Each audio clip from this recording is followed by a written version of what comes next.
So thank you very much, Jonathan. I think we are really respecting the timing, notwithstanding the interest of each of the speeches. And I'll introduce a speaker, I think, from the first edition of Shipping and the Law, David Pitlarge, who was a partner of Holman's and for many years has been a partner of Hill Dickinson. I spent in '84 almost a year with this firm, so sentimentally I'm also, but obviously David was at Holman's at the time, and he has also another great feature that he spent a lot of time in Greece, in Athens. I think that's why he's also so clever.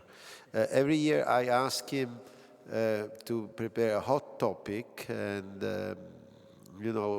is always late he's always the last to tell me the title of his paper. And this year I was very disappointed, because it's true that this is the first time we are speaking in a church which is still used for the cult, so we cannot be too hot.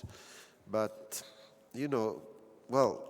really, do you find the Ocean Victory, unsafe ports, abnormal occurrences, and the insurance solution a hot topic, David?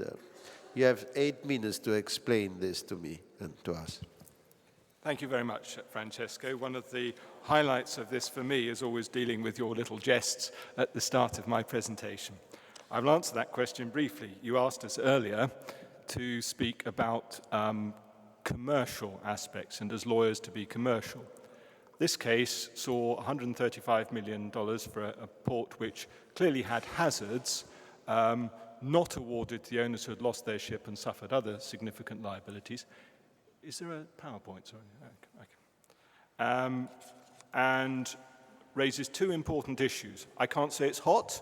To use your other term, I can't say it's sexy, but I think it's worthy of 8 to 10 minutes of our time. It also gives us a chance to talk about unsafe ports, which I don't think we've done before. Unsafe port cases are always interesting to the lawyers to do, because you get to pore over charts and consider bathymetry and tide tables and such like. And I sometimes think that if you didn't do a little bit of this, you would think you were missing out as a shipping lawyer. But there's a more important aspect. The promise by the charterer to trade at unsafe ports is a key protection for the owner in himself complying with the charterer's orders as to employment. If you order me to take a ship to, let's say, Necochea, and I go aground, I would look, why have I suffered that loss as an owner? Because I'm there, because the charter asked me to trade there. It's also important to recognize that this is not some quaint, arcane admiralty concept. It's very expansive. It's not just marine risks or risks about topography or weather. It can include confiscation of vessels. It can arguably include risks to crew. Let's not forget, a year ago we were considering risks caused by Ebola under this head. Many of us are familiar with unsafe ports. The classic starting point, which I'm sure those of you in practice will have written in their advices many times, is to be found in the Eastern City. It's there on the slide. I'm not going to read through it now. I'm sure many of you know it by heart. What I will do is reduce it to what seems to me an uncontroversial distillation of its key elements. And I think when you're approaching these cases, you have to work through this list to see whether you as an owner have the chance to recover from your charterer. Some are easy, some are not so easy. The first thing you'll want to do is to show there's danger. That has to be the anticipation of danger, or risk of harm. Secondly, the spatial element. This is not for something for open sea. It relates to when you enter, use, and leave the port to which the charterer has ordered you. There is a time element too. Strictly speaking, the time of judging this is when the charterer gives his order, but there are some refinements on that, but that's not for today. What you have to consider is the seamanship. If the master is at fault, negligent navigation, That can be part of the definition, and it can also factor into causation. But those elements, let's say there was a negligent navigation, that will thwart your unsafe port case. The last point is perhaps the hardest and most controversial, that you have to show that the event or characteristic which has caused the loss is not an abnormal occurrence. Now, this, I think, is quite an elusive concept and is what the part of the Ocean Victory is all about. And I'm comforted to see that one of the most distinguished shipping lawyers ever, Mr. Justice Mustill, observed in the Mary Lou, which is a key case on this, that it is not easy to find a turn of phrase which accurately expresses the notion being of abnormal occurrences. What we're trying to find has a philosophical element, I think. We're trying to show what is the necessary quality, what is the essence of the port, which makes obliges or which would make the charterer responsibility for its choice rather than the owner. It can't be something ephemeral or incidental. It has to be something of that port. The search to this is hindered a little bit by the various terms that come up in the cases. They include, running down the list there, prevailing characteristics, normal characteristics. I won't read them all. I think characteristics is a good way of looking at what you're trying to find. I'm not so sure I agree with isolated, abnormal, or extraneous occurrences, and I'll explain why in a minute. So we're looking for characteristics. The port has to have a characteristic which should make the charterer responsible when he decides to use the vessel there. The issues that can arise include incidents and occurrences, as you would expect, versus persistent physical factors. An uncharted hazard might be there for many years. That's not an occurrence.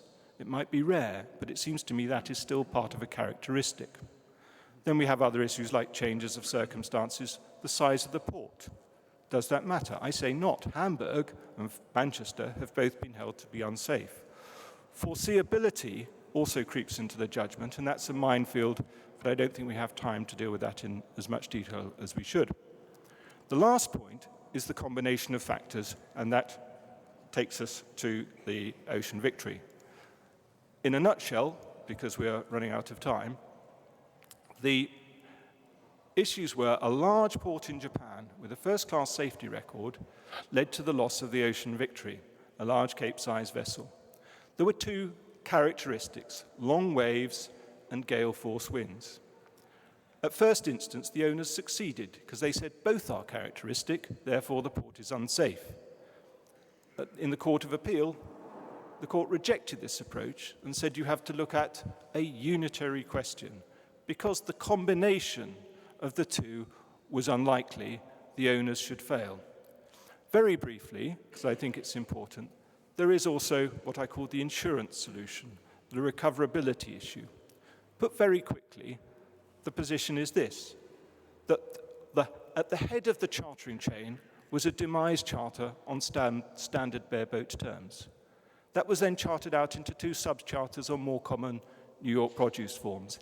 In all of the charters, there was a safe port warranty.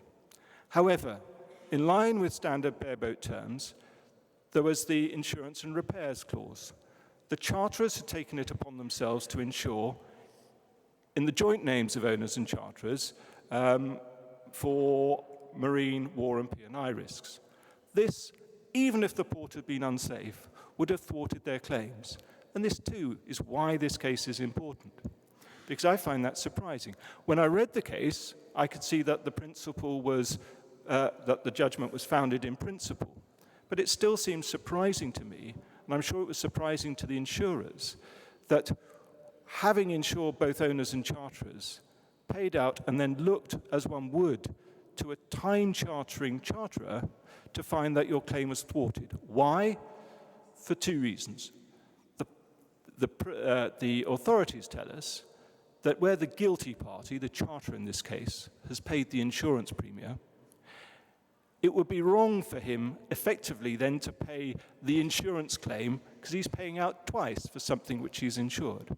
Secondly, there is a principle often found in the construction area where if there is co-insurance, that should act, one of the cases say it is axiomatic, that it is a bar to subrogation. So we see in the chain of charterers this wider principle applying. So if you find you're at the interface between a contract with co-insurance provisions and standard warranties, even if the warranties are the same, you might find, surprisingly perhaps, that you can't pass your claim on. Whether that makes this hot or not, I don't know, but it certainly caught the interest of the courts because the matter is now going to the Supreme Court. Thank you very much indeed.